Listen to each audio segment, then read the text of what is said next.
Granddaughter was 7 years old when they wheeled her into emergency surgery, and her mother was on a yacht off the coast of St. Lucia, drinking champagne with her tennis coach. I am 68 years old. I have buried a wife, 2 business partners, and 1 brother. I thought the worst day of my life was already behind me. I was wrong. In the next 72 hours, I took everything that woman owned, everything she thought was hers, and I made her watch me do it from a holding cell with no shoelaces. My name is Holden Marchetti. I built a private logistics company out of a single warehouse in Newark in 1982. 41 years later, that warehouse is now 312 warehouses across 9 states.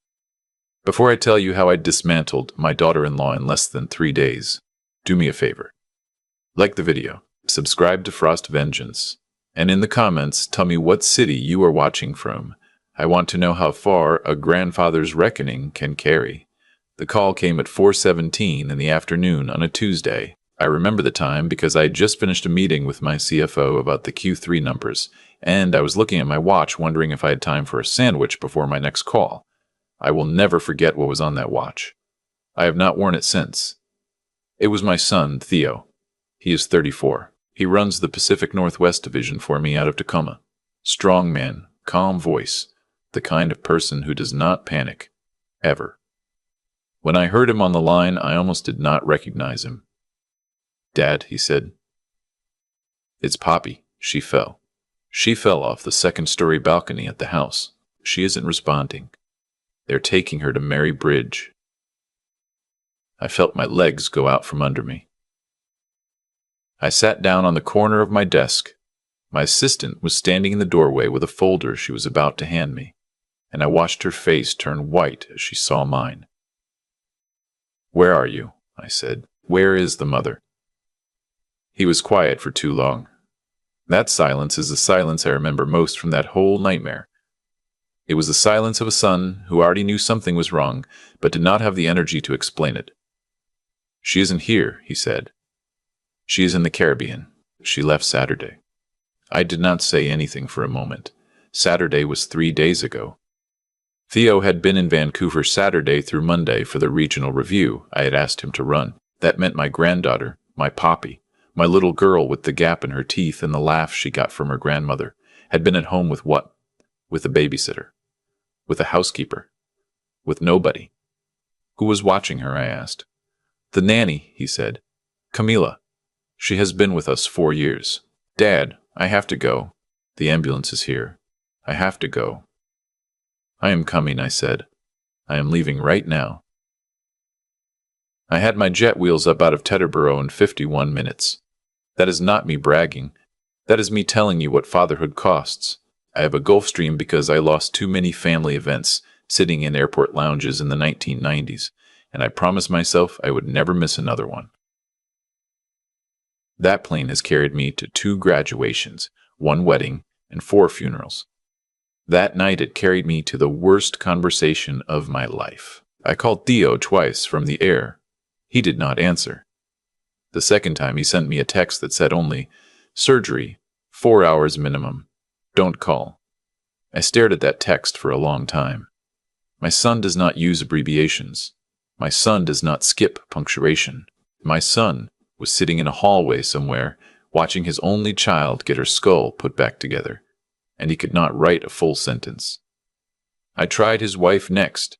I tried her 3 times. Now let me tell you about her.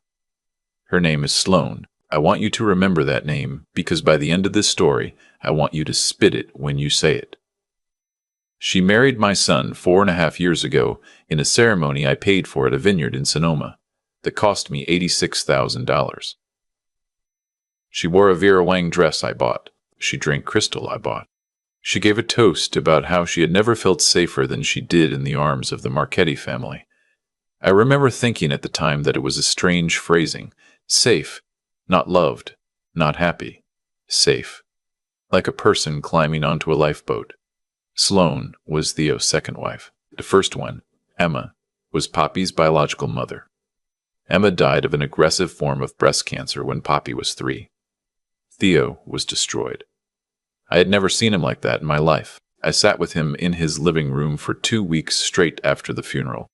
and I watched him try to figure out how to get out of bed in the morning for his daughter. He met Sloane 11 months later at a charity gala I sponsored. She was working the room. She told him she had lost her own mother young, that she understood his pain, that Poppy needed a mother figure. I should have seen it then. I am a man who has watched human beings try to extract money from me for 40 years. I know the look, but I had a son who was dying inside of grief, and I had a granddaughter who needed a woman in the house, and I let myself want to believe. The phone rang 4 times and went to voicemail. Her voicemail greeting was a little sing-song thing. Hi, you've reached Sloane Marchetti. Leave a message at the beep and have a beautiful day. A beautiful day. My granddaughter was in surgery for a fractured skull and an internal bleed, and her stepmother's voicemail told me to have a beautiful day. I called my head of corporate security, a man named Dean Fairlin. Dean was a diplomatic security service agent for 22 years before he came to work for me. He answers his phone on the first ring no matter what time it is. I told him what had happened. I told him Sloane was supposedly in the Caribbean. I told him I wanted to know exactly where she was within the hour. I did not ask him to do it. I told him. There is a difference. 28 minutes later, Dean called me back. She is on a charter yacht out of Rodney Bay Marina in St. Lucia, he said. The boat is called the Mariposa. It is a 122-foot Sunseeker, 4 cabins, full crew. She boarded Saturday afternoon. She is not alone. Who? I said. A man named Renzo Castellaro, Italian national, 31 years old. Listed on her phone as her tennis instructor at the country club in Tacoma. He has been her instructor for 2 years. I closed my eyes. I felt my pulse in my temples. How sure are you? I said. I have credit card records, flight manifests, and a photograph the marina took of them boarding. He is wearing her husband's wristwatch. I want to pause here. I want to tell you what I felt at that moment, because I think it matters. I did not feel rage. Rage is for amateurs. I did not feel grief. Grief comes later, when you have time to sit down. What I felt was a kind of stillness. The kind of stillness you feel right before you make a decision you cannot take back. I've made 3 of those decisions in my life. The first one was leaving a stable job at a freight company in 1981 to start my own thing with $22,000 I had borrowed against my parents' house. The second one was when I caught my second-in-command in 1997 selling client manifests to a competitor, and I did not just fire him. I made sure he never worked in logistics again. The third one was when my wife was diagnosed, and I shut the company down to her bedside for 9 weeks. This was the fourth. Dean, I said, I want you to put a team on her. I want eyes on the boat. I want to know if she sneezes. And I want you to start pulling every record on her you can legally pull. Bank statements, phone records, every credit card she has used in the last 24 months. Find me her lawyer if she has one. Find me her therapist if she has one. Find me everything. Already in motion, he said. I called my personal attorney next.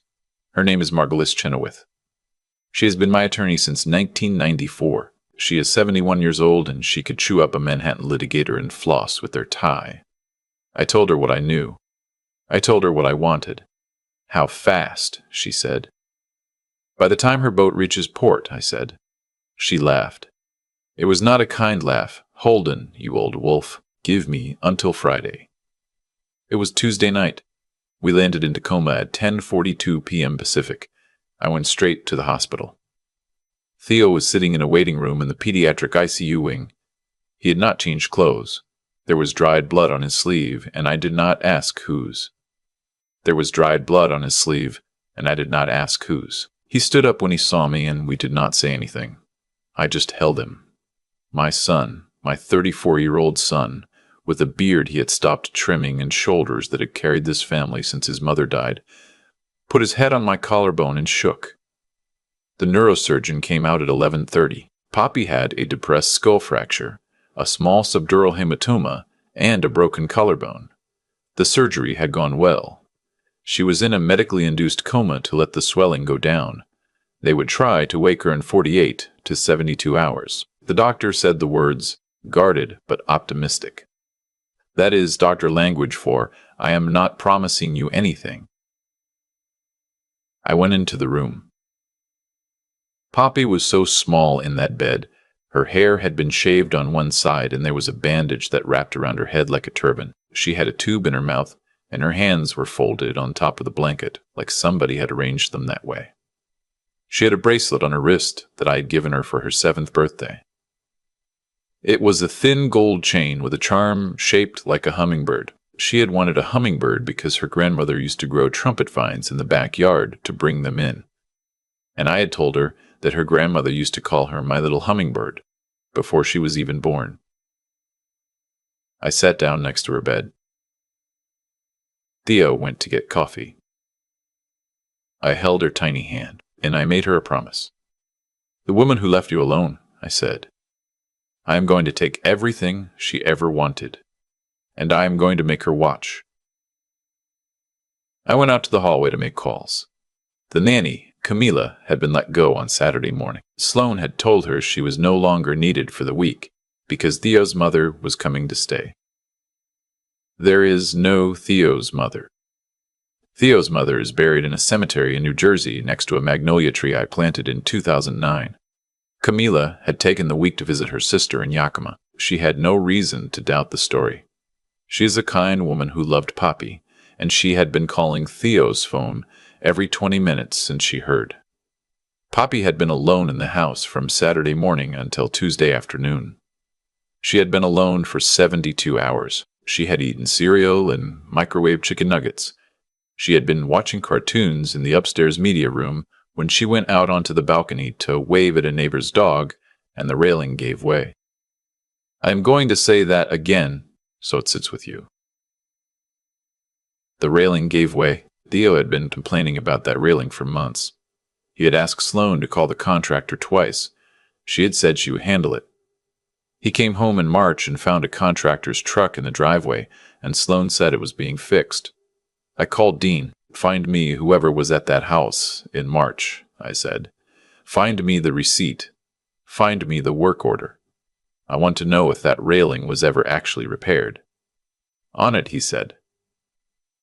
It was 2014 a.m. I had not slept.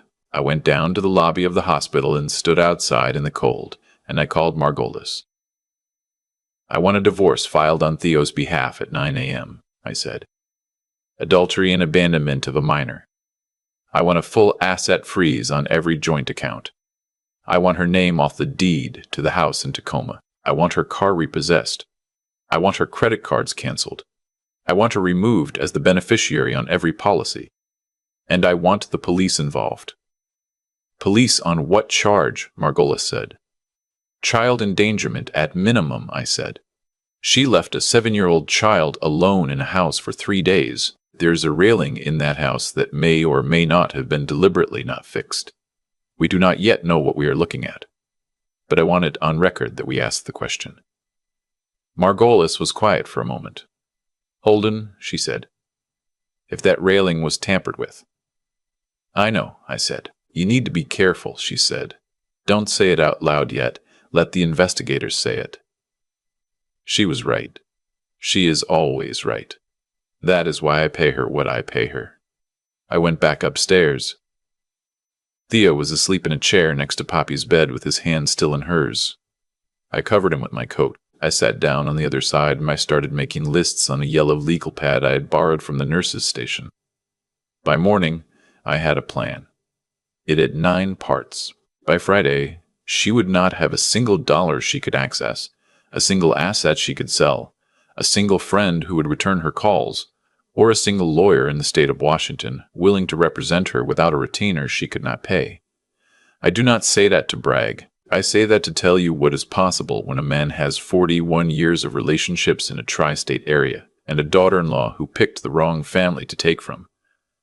At 7:30 a.m., Dean called.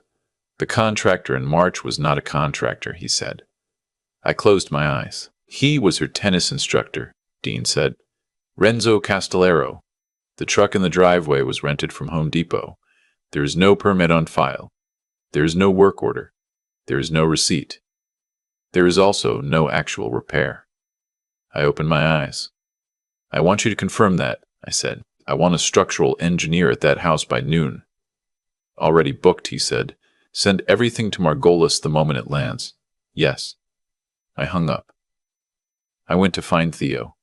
He was awake now, drinking coffee out of a paper cup, staring at his daughter. I sat down across from him.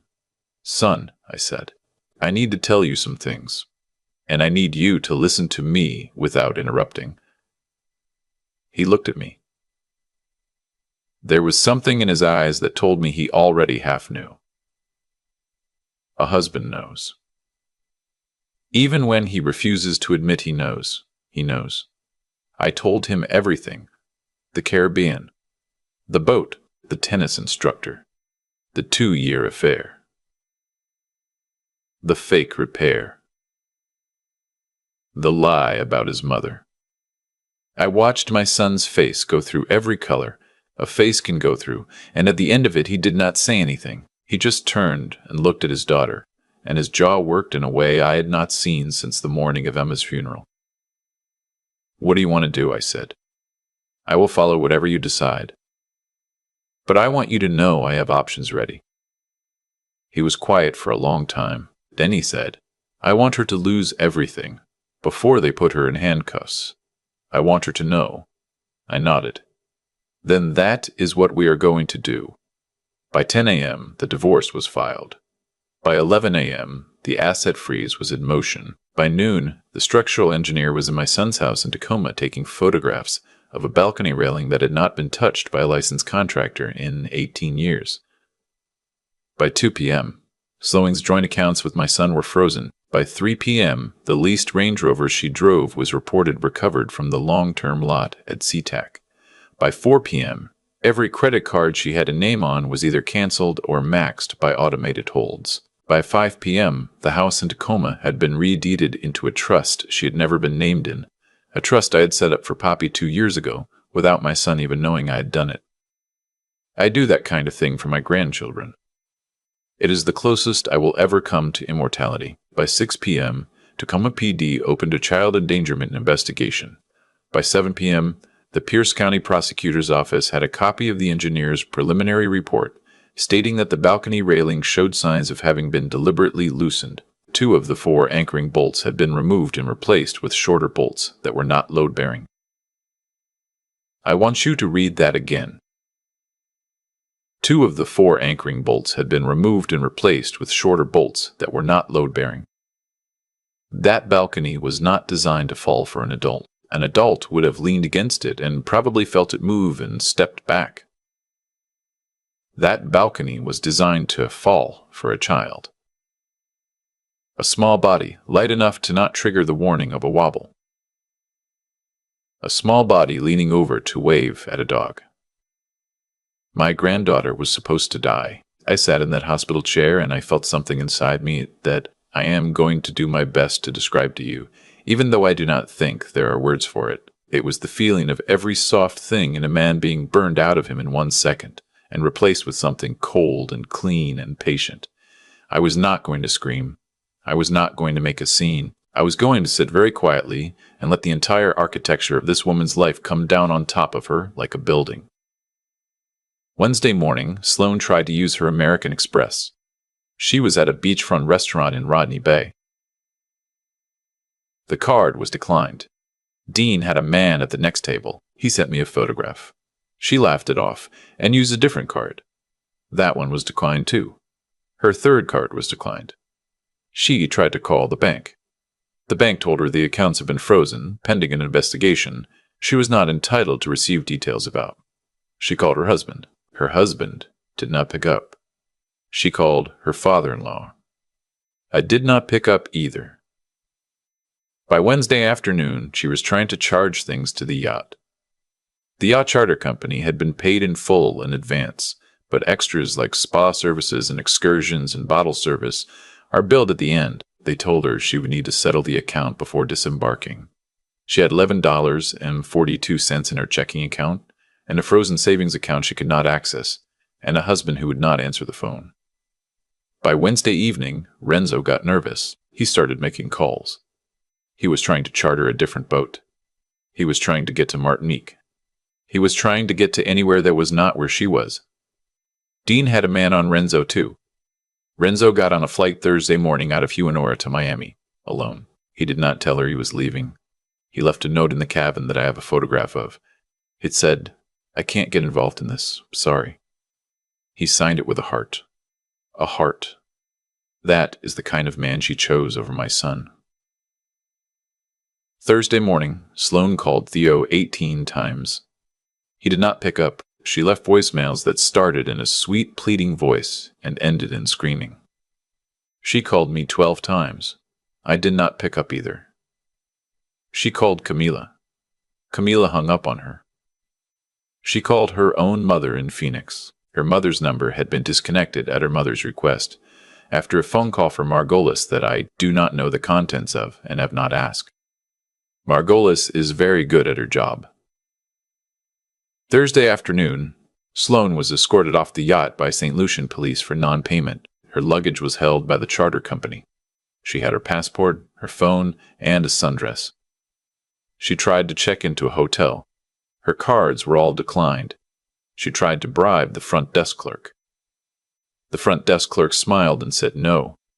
I had Dean send a small donation to the clerk's church. She spent Thursday night in the lobby of the airport. She slept on a bench. She tried to use the free Wi-Fi to email her tennis instructor. He did not respond. She emailed an old friend in Tacoma. The old friend, who had bought a Porsche the year before with money she did not have, owed me a favor from a contract dispute I helped her out of. The old friend did not respond.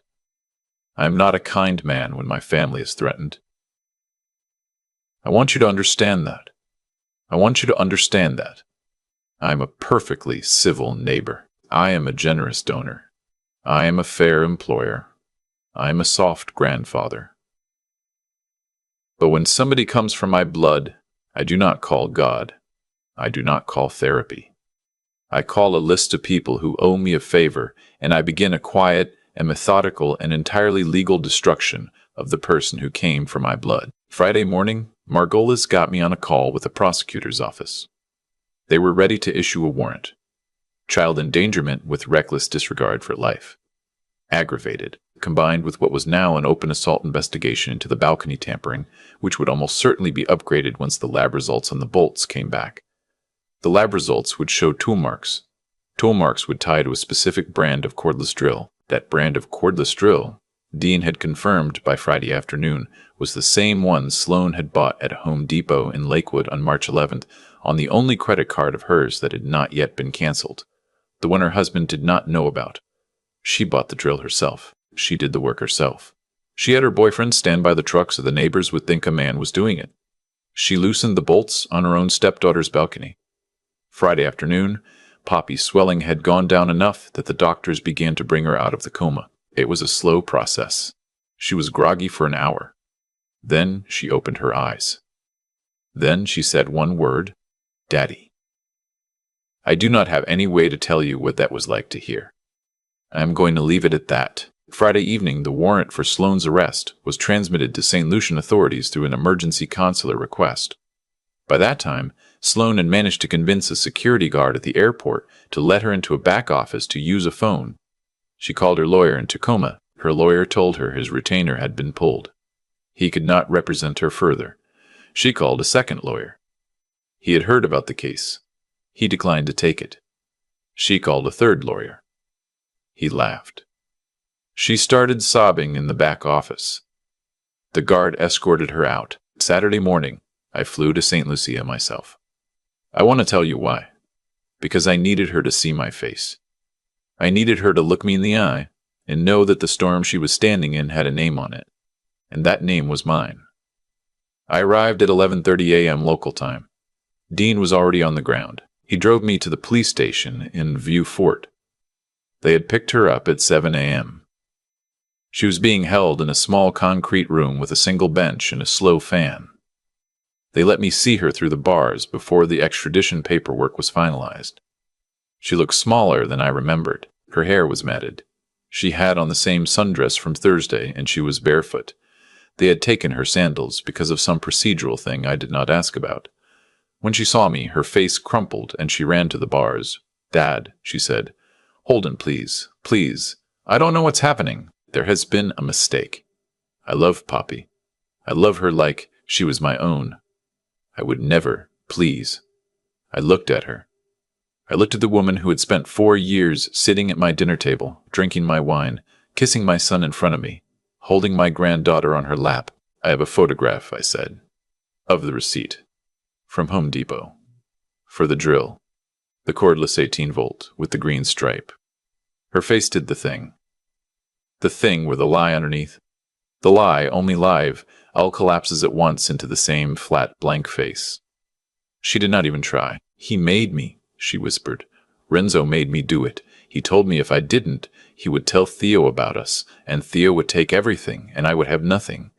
He said the only way out was, he said, Renzo, I said, is in Miami. He left you a note with a heart on it." She slid down the bars to the floor. "You took everything," she said. "Everything. I have nothing." "You did that," I said. I just made sure the lights were on when it happened. I crouched down so I was on her level. I did this because I wanted her close enough to hear me without me raising my voice. "You wanted my granddaughter dead," I said, "because you thought my son would inherit a trust that you would then take from him in a divorce. You did not know that the trust is not in my son's name. You did not know that the trust is in Poppy's name. If she had died, you would have inherited nothing. $16 million would have gone to a children's hospital in Seattle in her name. You did this for nothing. You killed a railing for nothing. You spread your legs for a man who left you a note with a heart for nothing. You are not just a monster. You are a bad investor." She made a sound I am not going to repeat. It was not a human sound. I stood up. "I am going home now," I said. "My granddaughter just woke up. She is going to want her grandfather. She is not going to ask about you. Not today. Not ever. I am going to make sure of that." I turned around and I walked out. She was extradited 2 weeks later. The case is still pending. The DA in Pierce County is going for attempted murder of a child, and given what the bolts looked like under a microscope, and given the Home Depot footage, and given Renzo Castellaro turning state's witness in Miami in exchange for a reduced charge of being an accessory, she is looking at 25 to life. Renzo is looking at 8 to 10. Her mother in Phoenix changed her phone number again. Her old friends do not return her letters. The public defender she has been assigned is a kid 3 years out of law school who keeps asking for continuances. Poppy is home. She has nightmares. She does not remember the fall, but she remembers waking up in the hospital, and she remembers asking where her stepmother was, and her father telling her that her stepmother was gone, and her stepmother was not coming back, and that she was safe, and that she was loved, and that nothing like this would ever happen to her again. Theo told her that, and he meant it, and I will spend the rest of my life making sure it stays true. We took down the balcony, the whole thing. We had it removed, and the wall bricked over. Theo wanted to sell the house. I told him no. I told him not to let the woman who tried to take this family from him take the house too. We renovated. We made it a different house. Poppy's room is now a corner room on the first floor, with a window seat that looks out at a hummingbird feeder. She named the bird that comes most often Stella. I do not know why. Children just name things. Theo started therapy. He is doing better than I expected, and worse than he pretends. That will take time. I see him every other weekend. We do not talk about her unless he brings it up first. He brought her up once, 2 months in, sitting on my back porch in the dark, drinking a beer. He said, "Dad, how did you know? How did you know to move that fast?" I told him the truth. I said, "Son, I have spent 40 years watching people try to take things from me. You learn the shape of it. You learn the smell of it. The minute Dean said she was on a yacht, I knew. The minute I heard the railing had been fixed by somebody who was not a contractor, I knew. I did not have to think. I just had to move. He nodded. He drank his beer. After a while, he said, "I should have seen it." "No," I said. "She was good. She was patient. She married a grieving man and she waited 5 years. You should not have to see that in your own house from the woman who tucked your daughter in at night. There's no version of being a good man where you see that coming." He started crying. My 34-year-old son. I sat there on my back porch with my arm around him, and I let him cry until he was done. That is what fathers are for. I want to tell you a few more things before I let you go. There are people in your life who are not what they seem.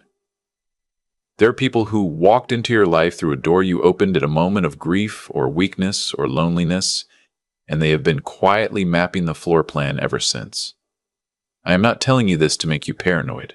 I am telling you this to make you observant. Watch what people do, not what they say. Watch how they treat the people who cannot do anything for them. Watch how they behave when they think nobody important is in the room. Pay attention to the small lies. The small lies are the survey marks for the big lies that come later.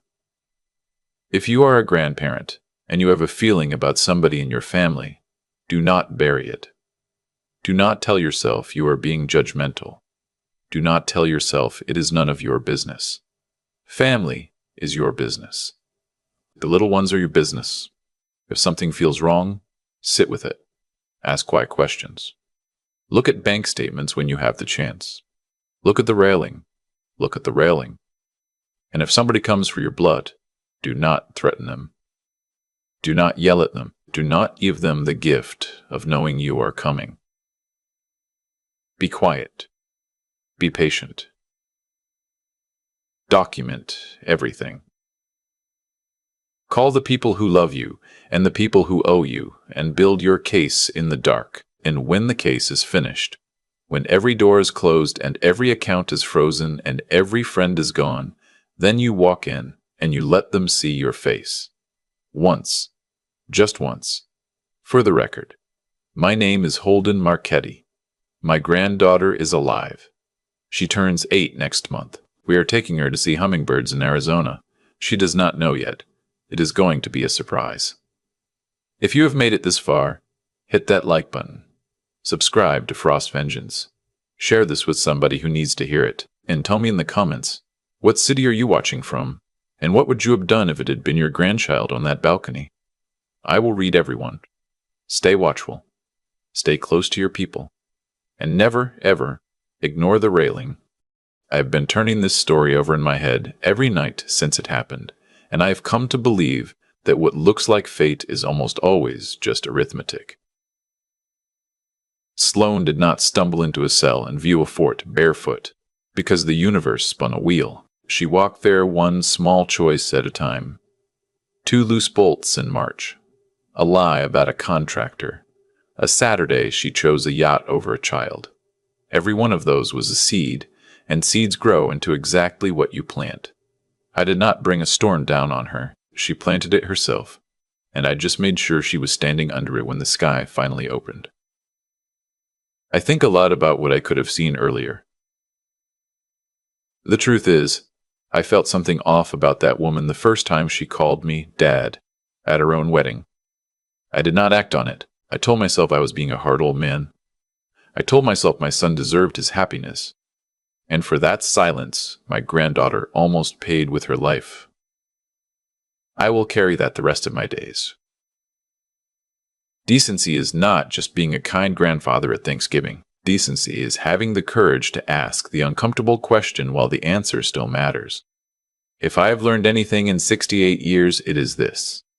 A good life is built on 3 legs, and if any one of them is missing, the chair will not hold you when you need to sit down. The first leg is your character. You do not get to choose what people do to you, but you absolutely choose what you do back, and how you do it, and whether you can still look at yourself in the mirror on the other side of it. I did not scream at Sloane. I did not lay a hand on her. Everything I did to her was lawful, documented, and finished in daylight. That mattered to me. The second leg is your mind. Pay attention. Look at the receipts. Look at the receipts. Look at the railing. Notice the small lies before they grow teeth. The world will tell you that being suspicious is being cynical, and that is a story sold mostly by people who benefit from your not looking too closely. Watch what people do when they think nobody is watching. That is who they are. The third leg is your nerve. When the moment finally comes, and it will come, you cannot freeze. You cannot wait for somebody else to fix it. My granddaughter is alive today because I made 9 phone calls in the first hour, and not one of them was to ask for permission. Raise children and grandchildren who know how to move. Be the person in your own family who can be called at 3 a.m. and will already be putting their shoes on by the second sentence. That is the inheritance worth leaving. Not the money, not the warehouses. The willingness to stand up on the worst day of someone you love and not sit back down until the job is done.